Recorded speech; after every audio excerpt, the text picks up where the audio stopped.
Après une parenthèse de près de 2 siècles, le castor d'Europe est de retour sur les rivières de Saône-et-Loire. Animal emblématique, sa réapparition fait le bonheur des naturalistes. Le voici objet de toutes les attentions.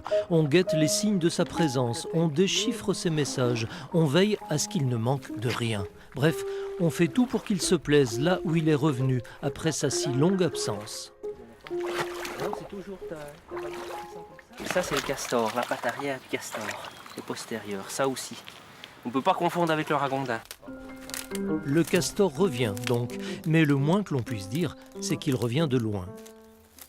L'espèce a été chassée pour la fourrure et pour la viande. Donc il y avait même eu au niveau religieux un accord comme quoi l'Église considérait que c'était un poisson puisque sa queue était écaillée. Et de ce fait, ça permettait de consommer pendant les jours maigres.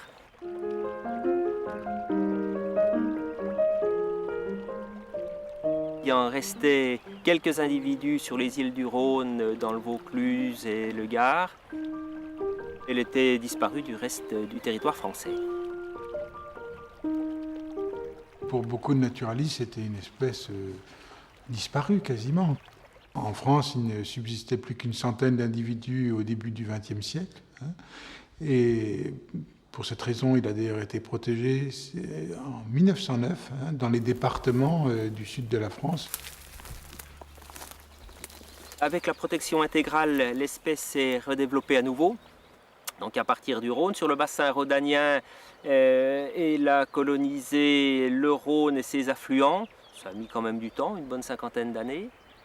Et puis il est arrivé chez nous relativement récemment, 1995, dans le sud du département, au sud de Mâcon.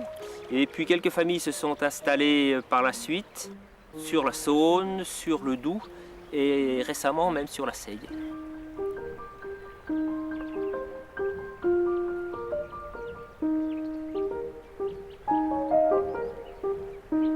Là on est sur la Seille. Les modifications c'était là avec une deuxième famille qui s'est installée à côté de celle de Bruaille. Donc ici. Oui. Donc ça, c'est les jeunes. Depuis 15 ans, les agents de l'Office de la faune sauvage cartographient le retour du castor en Saône-et-Loire. Apparaissent en vert les rivières ou portions de rivières où la présence du castor est certaine. On voit que c'est davantage le cas sur le bassin de la Loire, où l'animal a été réintroduit dans les années 70. Sur la Saône, le Doubs, la Seille, il s'agit en revanche d'une recolonisation naturelle, plus lente, que les jeunes naturalistes étudient minutieusement. Ah, il y a une empreinte de castor. Juste ici, hop. Tout là. C'est utilisé. Ouais, une empreinte fraîche. Voilà, ça commence bien. Hélas, 3 fois hélas, du castor, on voit plus souvent les symptômes de sa présence que l'animal lui-même. Quels sont donc ces indices? Comment en arrive-t-on à présumer que le castor est là, voire même à établir avec certitude qu'il s'est installé et qu'il va fonder une famille? Réponse au prochain épisode.